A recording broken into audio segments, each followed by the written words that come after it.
കുടുംബവാഴ്ചയിൽ Nehru കുടുംബത്തിനെതിരെ doctor Sasi തരൂരിന്റെ പരാമർശം തള്ളി മുതിർന്ന കോൺഗ്രസ് നേതാവ് PJ കുര്യൻ. രാജ്യത്തിനു വേണ്ടി എല്ലാം ത്യജിച്ചവരാണ് നെഹ്റു കുടുംബം.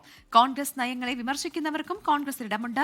പാർട്ടിക്ക് പുറത്ത് പാർട്ടിയുടെ നയത്തെ വിമർശിക്കുന്നത് ചെയ്യാൻ പാടില്ലാത്തതാണെന്നും PJ കുര്യൻ പറഞ്ഞു. ശശി തരൂർ അദ്ദേഹത്തിൻ്റെ ഒരു കാഴ്ചപ്പാട് പറഞ്ഞതായിരിക്കാം. പക്ഷെ ഞാൻ ആ കാഴ്ചപ്പാടിനോട് യോജിക്കുന്നില്ല.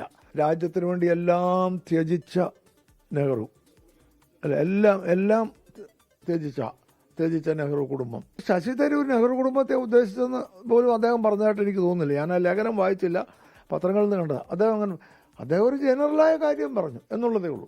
കോൺഗ്രസ് നയങ്ങളെ വിമർശിക്കുന്നവർക്കും കോൺഗ്രസിനകത്തൊരു സ്പേസ് ഉണ്ട്. നിയമസഭാ തെരഞ്ഞെടുപ്പിൽ മത്സരിക്കാൻ താല്പര്യമില്ലെന്ന് മുതിർന്ന കോൺഗ്രസ് നേതാവ് PJ കുര്യൻ. മത്സരിക്കാൻ ഒരു താല്പര്യവുമില്ല, യാതൊരു താല്പര്യവുമില്ല. മത്സരിക്കാൻ ഞാൻ ചിന്തിച്ചിട്ടേ ഇല്ല. അങ്ങനെ എനിക്ക് മത്സരിക്കാൻ ഒരു താല്പര്യവുമില്ല. ഇപ്പോൾ ബൽറാം നെടുങ്ങാടിയാണ് ഡൽഹിയിൽ നിന്ന് വാർത്തയുടെ വിശദാംശങ്ങളുമായി ചേരുന്നത്. Balram, very good morning. ഇപ്പോൾ ഈ ഒരു വാർത്ത വന്നതിന് ശേഷം സൊറാൻ മംദാനി നെഹ്റുവിനെ കുറിച്ച് അദ്ദേഹത്തിന്റെ പ്രസംഗത്തിൽ പരാമർശിക്കുമ്പോൾ അദ്ദേഹം വരെ പുകഴ്ത്തിയ ആളാണ് നെഹ്റു എന്ന രീതിയിലൊക്കെ ചില വിവക്ഷകളൊക്കെ വന്നിരുന്നു. ഇപ്പോൾ PJ കുര്യന്റെ ഭാഗത്ത് നിന്ന് ചില വിശദീകരണങ്ങൾ അതിൽ വരുന്നുണ്ട്. നെഹ്റു കുടുംബത്തെ തന്നെയാണോ അദ്ദേഹം ഉദ്ദേശിച്ചതെന്നിൽ പോലും സംശയമുണ്ട്. ലേഖനം വായിച്ചിട്ടില്ല എന്ന് അദ്ദേഹം പറയുന്നു. ഒപ്പം തന്നെ ഇനി എന്നെ മത്സരിപ്പിക്കരുത് പ്ലീസ് എന്ന് കൂടെ പറയുന്നുണ്ടല്ലോ.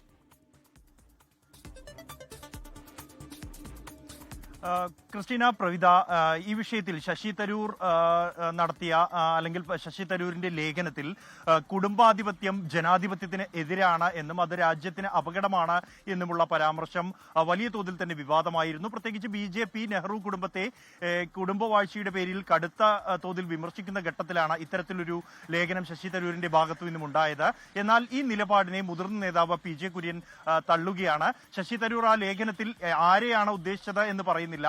എന്നാലും നെഹ്റു കുടുംബത്തെ ആകാൻ വഴിയില്ല. കാരണം നെഹ്റു കുടുംബം എന്നുള്ളത് കുടുംബാധിപത്യം വഴി അധികാരത്തിൽ എത്തിയവരല്ല, മറിച്ച് അവരെല്ലാവരും തന്നെ ജവഹർലാൽ നെഹ്റുവും ഇന്ദിരാഗാന്ധിയും രാജീവ് ഗാന്ധിയും രാഹുൽ ഗാന്ധി, പ്രിയങ്ക ഗാന്ധി അടക്കമുള്ള എല്ലാവരെയും തന്നെ ജനങ്ങൾ തെരഞ്ഞെടുത്തതാണ്.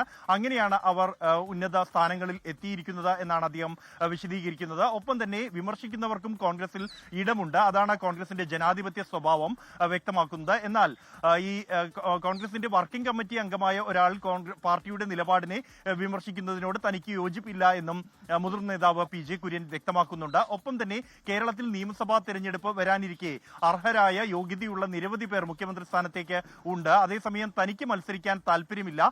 താൻ പാർലമെന്ററി രാഷ്ട്രീയത്തിൽ നിന്ന് നേരത്തെ തന്നെ വിരമിക്കുകയാണ് എന്ന് പ്രഖ്യാപിച്ചതാണ്.